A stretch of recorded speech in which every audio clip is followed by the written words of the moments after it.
कि ये आग सिर्फ मध्य पूर्व तक सीमित नहीं है, बल्कि हमारे पड़ोस में भी एक बड़ा खूनी खेल खेला जा रहा है। पाकिस्तान की सेना ने अंतर्राष्ट्रीय सीमाओं को लांघते हुए पड़ोसी देश अफगानिस्तान के भीतर एक भीषण मिसाइल हमला किया।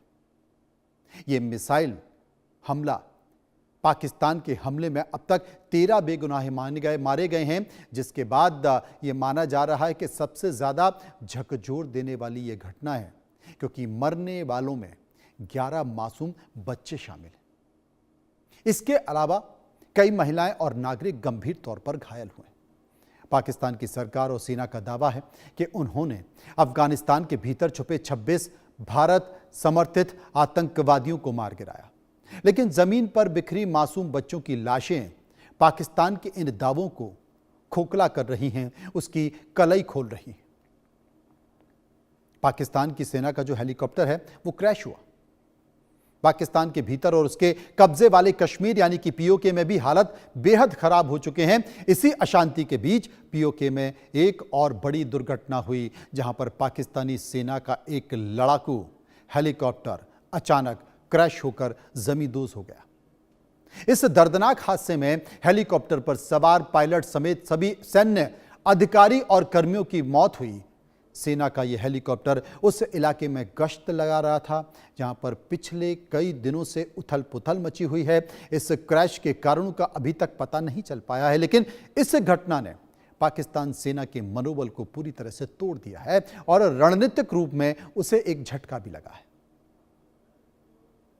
विद्रोह, अब पाकिस्तान का विद्रोह देखा जा रहा है, पीओके में विद्रोह देखा जा रहा है, क्योंकि पाकिस्तान के कब्जे वाले कश्मीर में पिछले कुछ दिनों से नागरिक विद्रोह जैसे हालत बने हुए हैं। वहां की विधानसभा में आरक्षित सीटों को खत्म करने की मांग को लेकर स्थानीय लोग सड़कों पर उतर आए हैं। दरअसल ये आरक्षित सीटें उन लोगों को दी गई थी जो कश्मीर के अन्य हिस्सों से आकर यहां बसे थे। स्थानीय निवासियों का मानना है कि इससे उनके अधिकारों का हनन हो रहा है।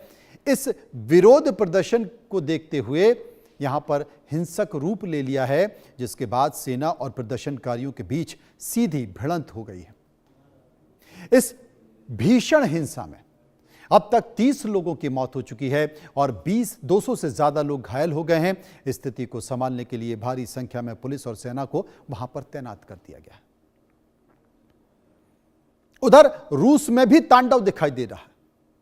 यूरोप के मैदान से भी तबाही की एक बेहद डरावनी तस्वीर आ रही। रूस और यूक्रेन के बीच ये युद्ध चल रहा है, अब बेहद खतरनाक और आधुनिक चरण में प्रवेश कर चुका है। रूसी राष्ट्रपति व्लादिमीर पुतिन ने खुद इस बात की आधिकारिक तौर पर पुष्टि की है कि उनकी सेना ने यूक्रेन के ठिकानों में एक बेहद आधुनिक और विनाशकारी मध्यम दूरी की बैलिस्टिक मिसाइल से हमला कर दिया है।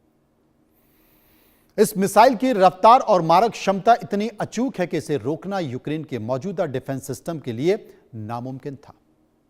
इस हमले के बाद यूक्रेन के कई शहर खंडर में तब्दील हो गए। राष्ट्रपति पुतिन का यह कदम पश्चिमी देशों के लिए एक सीधा अल्टीमेटम माना जा रहा है। रूस का जो यूक्रेन पर गंभीर आरोप है, क्योंकि रूस की तरफ से यूक्रेन का एक और बड़ा गंभीर आरोप लगाया गया है। रूसी रक्षा मंत्रालय का कहना है कि यूक्रेन की सेना ने उनके एक बेहद महत्वपूर्ण और ऐतिहासिक संग्रहालय को निशाना बनाते हुए ड्रोन से हमला किया, इसलिए हमने ऐसा किया।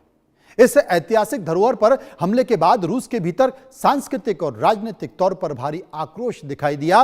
रूस का कहना था कि यूक्रेन अब न केवल सैन्य ठिकानों पर बल्कि उनकी सभ्यता और इतिहास के प्रतीकों को भी मिटाने की कोशिश कर रहा है, और अगर वो ऐसा करेगा तो हम चुप बैठ नहीं सकते। इस पर अपनी कोई आधिकारिक प्रतिक्रिया तो नहीं दी है, लेकिन जवाब दिया है, और जवाब यह दिया है कि ड्रोन हमले में दोनों देशों के बीच की जो नफरत है, उस नफरत को एक स्तर तक पहुंचा दिया है जहां पर से अब कोई वापस नहीं आ सकता, और हमने उसका जवाब भी दे दिया। रूस की तरफ से कड़ा प्रहार किया गया। बात यहीं पर खत्म नहीं होती, एक और कदम आगे बढ़ती है और बात फिलीपींस तक पहुंच जाती है। जब इंसान जमीन पर एक दूसरे के खून बहाने में मशरूफ है, ठीक उसी वक्त कुदरत ने भी इंसानों को अपनी ताकत का एहसास करा दिया। फिलीपींस के मिंडानाओ द्वीप पर एक बेहद शक्तिशाली और विनाशकारी भूकंप के झटके महसूस किए गए। रिएक्टर स्केल पर भूकंप की तीव्रता इतनी अधिक थी कि पल भर में गगनचुंबी इमारतें ताश के पत्तों की तरह हिलने लगी और सड़कों पर बड़ी बड़ी दरारें आ गईं। इस भूकंप के कारण पूरे देश में अफरा तफरी का माहौल पैदा हो गया और लोग अपनी जान बचाने के लिए घरों से बाहर खुले मैदानों की तरफ भागने लगे। कुदरत का यह झटका ये बताने के लिए काफी था कि इंसानी ताकत चाहे जितनी बड़ी हो, प्रकृति के सामने वो हमेशा मौनी ही रहेगी। ये तमाम घटनाओं का जो मैंने जिक्र किया, उसका संबंध अंतरिक्ष के जो ग्रह हैं, ग्रहों की जो कतारें हैं, उनका जो झुकाव है, उन सब से जोड़ते हुए है। वही मैं आपको बता रहा हूं। इसलिए धरती पर जो परिवर्तन हो रहे हैं, धरती पर जो आपको विनाशकारी स्थिति दिख रही है, प्राकृतिक प्रकोप दिख रहा है, वो ऐसे ही नहीं है। उसका असर सीधे अंतरिक्ष से। आगे चलिए, दुनिया के अलग अलग हिस्सों में चल रहे इन तमाम युद्धों और प्राकृतिक आपदाओं का सीधा असर वैश्विक अर्थव्यवस्था पर भी पड़ रहा है। अमेरिका और ईरान के बीच जो जंग छिड़ी है, जिसके कारण कच्चे तेल यानी कि क्रूड ऑयल की सप्लाई पूरी तरह से बाधित हो गई है, बाधित होने के कगार पर है। इसके चलते अंतर्राष्ट्रीय बाजार में तेल की कीमतें आसमान छू रही हैं। तेल महंगा होने का सीधा मतलब क्या है? दुनिया भर में माल ढुलाई महंगी हो जाएगी, जिससे हर छोटी बड़ी जरूरतों की चीजें बढ़ जाएंगी, महंगी हो जाएंगी, दाम बढ़ जाएंगे। शेयर बाजार में भारी गिरावट हो रही है। निवेशक अपना पैसा सुरक्षित जगहों पर ट्रांसफर कर रहे हैं, बाजार से निकाल रहे हैं। देशों से लेकर गरीब देशों तक हर कोई इस आर्थिक मंदी की चपेट में है और इस आर्थिक मंदी की आहट से थर थर कांप रहा है कि पता नहीं कल क्या होगा। यह यूं ही नहीं है, यह ग्रहों का खेल है या महज इत्तेफाक है जिसका जिक्र मैं कर रहा हूं। क्या अंतरिक्ष की घटनाओं का पृथ्वी पर गहरा प्रभाव है? कुछ वैज्ञानिक और खगोलविद ये मानते हैं कि अंतरिक्ष में होने वाली बड़ी खगोलीय घटनाएं और ग्रहों की स्थिति कहीं ना कहीं पृथ्वी के वातावरण और मानव व्यवहार को भी प्रभावित करती है। इस समय जब शुक्र, बृहस्पति, शनि और चंद्रमा जैसी महाशक्तियां अंतरिक्ष में एक बेहद करीब और दुर्लभ संयोग बना रही हैं, ठीक उसी वक्त पृथ्वी पर भी महाशक्तियों के बीच का टकराव अपने चरम पर पहुंच गया है। क्या यह महज एक इत्तेफाक है या फिर ब्रह्मांड की अदृश्य ऊर्जा का कोई गहरा प्रभाव है? जब बड़े ग्रह अपनी कक्षा बदलते हैं तो पृथ्वी की टेक्टोनिक प्लेट्स और चुंबकीय क्षेत्रों में भी इसका असर पड़ता है। भले ही असर सूक्ष्म हो, लेकिन पड़ता है, जो शायद भूकंप और सौर तूफानों के रूप में हमारे सामने आता है। हम समझ ही नहीं पाते और यही कारण है कि कई लोगों की बुद्धि भी फिर जाती है। और जब बुद्धि फिरती है तो वही होता है जो हमारे सामने विनाशकारी तस्वीरें नहीं आ रही हैं, क्योंकि इन तमाम मिसाइल हमले और हवाई बमबारी और आर्थिक प्रतिबंधों के बीच अगर कोई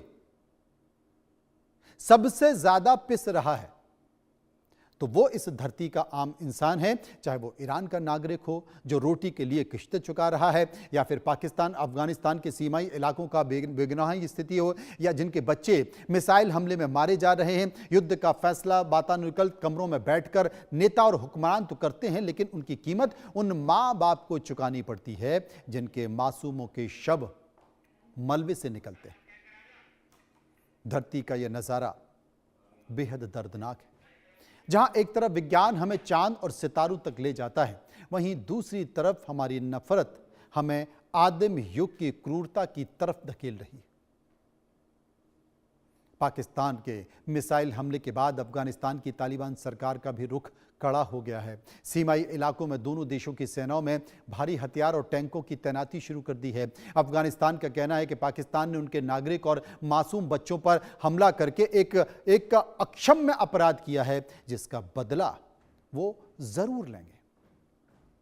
दोनों तरफ से रुक रुक कर गोलाबारी होने की खबरें आ रही हैं, जिससे सीमा पर रहने वाले हजारों ग्रामीण अपने घरों को छोड़कर सुरक्षित स्थान पर पहुंच गए कि पता नहीं कब क्या हो जाए। दक्षिण एशिया का यह हिस्सा पहले से ही अस्थिर रहा है। अब इस नए मोर्चे पर जो अब खुल गया है, पूरे क्षेत्र में अशांति का एक नया दौर शुरू हो गया है और ये दौर पता नहीं कहां जाकर खत्म होगा।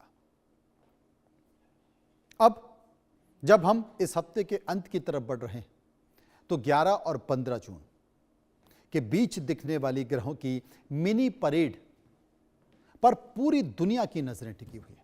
खगोल शास्त्रियों का यह मानना है, ज्योतिषविदों का यह मानना है कि ब्रह्मांड में जब भी ऐसे दुर्लभ नजारे होते हैं तो वे प्रकृति में एक बड़ा संतुलन लाने का प्रयास करते हैं। विज्ञान की भाषा में यह केवल एक गुरुत्वाकर्षण का खेल हो सकता है, लेकिन मानव इतिहास गवाह है कि कभी कभी आपदाओं के चरम पर पहुंचने के बाद ही शांति के रास्ते खुलते हैं। तो क्या बुध, शुक्र और बृहस्पति की ये त्रिमूर्ति धरती के हुक्मरानों के लिए कोई संकेत लेकर आ रही? क्या इन्हें सद्बुद्धि देगी? क्या आसमान का यह अनुशासन इंसानों को अपनी गलतियों को सुधारने और इस खूबसूरत धरती को विनाश से बचाने के लिए प्रेरणा देगा?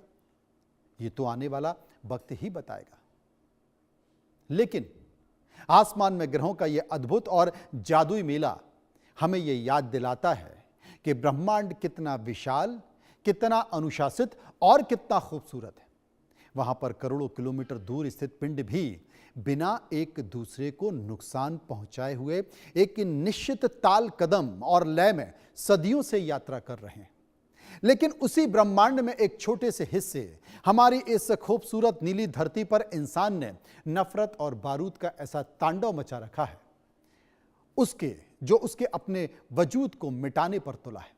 हम चांद और तारों को निहारने की तकनीक तो विकसित कर सकते हैं, लेकिन अपने बगल में रहने वाले इंसान के दर्द को समझने की संवेदनशीलता खो चुके हैं। जब तक जमीन और मिसाइल्स की गूंज रहेगी, तब तक आसमान की यह खूबसूरती अधूरी रहेगी। तो क्या सिर्फ ग्रहों की कहानी नहीं, यह संतुलन और असंतुलन की कहानी है। ऊपर ब्रह्मांड में करोड़ों किलोमीटर दूर मौजूद ग्रह हमें दिखा रहे हैं कि दूरी होते हुए भी सामंजस्य कितना संभव है, और नीचे धरती पर इंसान बार बार यह साबित कर रहा है कि नजदीक होते हुए भी टकराव वो कितना आसानी से चुन सकता है। सवाल यह नहीं है कि ग्रह क्या संकेत दे रहे हैं, सवाल यह है कि हम उनसे सीख क्या रहे हैं। जाते जाते मैं इतना ही कहना चाहता हूं कि सितारों को मापने और ब्रह्मांड के रहस्य को सुलझाने का हुनर तो हम सीख गए, लेकिन अपनी ही धरती पर दो इंसानों के बीच की दूरी को पाटना भूल गए।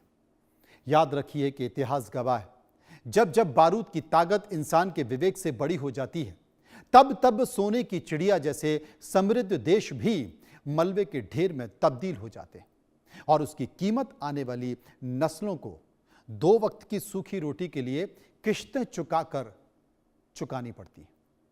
ब्रह्मांड हमें अनुशासन सिखाता है। फैसला हमारा है कि हम सितारों की तरह चमकना चाहते हैं या फिर बारूद की तरह राख में मिल जाना चाहते हैं। समझिए.com में यही समझाने की कोशिश कर रहा था, शायद कोई संकेत निकल कर आए। फिलहाल इतना ही, नमस्कार।